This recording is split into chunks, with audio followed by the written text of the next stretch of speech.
का फल। एक दिन शाम के वक्त जानकी घर पर अकेली थी। उस घर के किवाड़ खुले हुए थे। उधर से भागने वाला एक चोर अचानक उसके घर में घुस आया। सांकल लगाकर जानकी की ओर बढ़ा। चोर को देखकर जानकी चिल्लाने को हुई। चोर ने गरज कर कहा, तुम यदि आवाज करोगी तो मार डालूंगा। मैं तुम्हारे घर में डाका डालने नहीं आया हूँ। रास्ते में एक आदमी बनारसी साड़ी लेकर जा रहा था।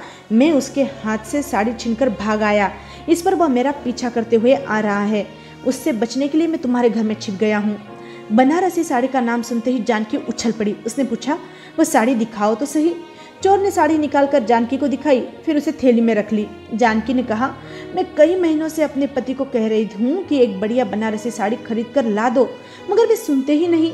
आखिर कल मैंने उनसे झगड़ा भी किया था। वे खिंचकर बोले, बनारसी साड़ी खरीदना क्या मामूली बात है? इतने रुपए मैं कहाँ से लाऊंगा? अतः भाई सुनो, तुमने यह साड़ी रुपए देकर तो खरीदी नहीं।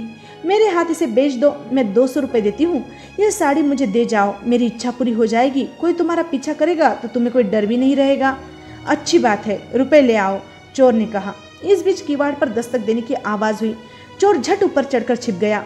जानकी ने जाकर किवाड़ खोला। बाहर सिपाही खड़े थे। उन लोगों ने पूछा, माई, एक चोर बाजार में किसी के हाथ से बनारसी साड़ी छीनकर भाग गया है, क्या वह इस ओर तो नहीं आया? जानकी ने अपने मन में सोचा, इन सिपाहियों के हाथ चोर को पकड़ा देने पर मेरे को फायदा ही क्या होने वाला है। 1000 से भी ज्यादा कीमत वाली साड़ी चोर मुझे 200 रुपये में बेच रहा है। यह सोचकर जानकी ने जवाब दिया, भाई इधर तो कोई चोर नहीं आया। इसके बाद सिपाही चले गए।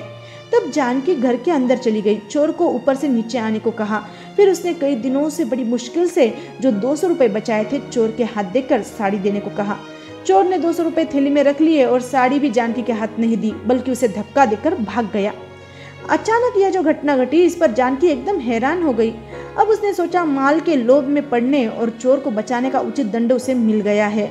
इसी बीच जानकी का पति भोला प्रसाद भी घर लौट आया और बोला, अजी सुनो तो, तुम भी कैसी भाग्यहीन हो।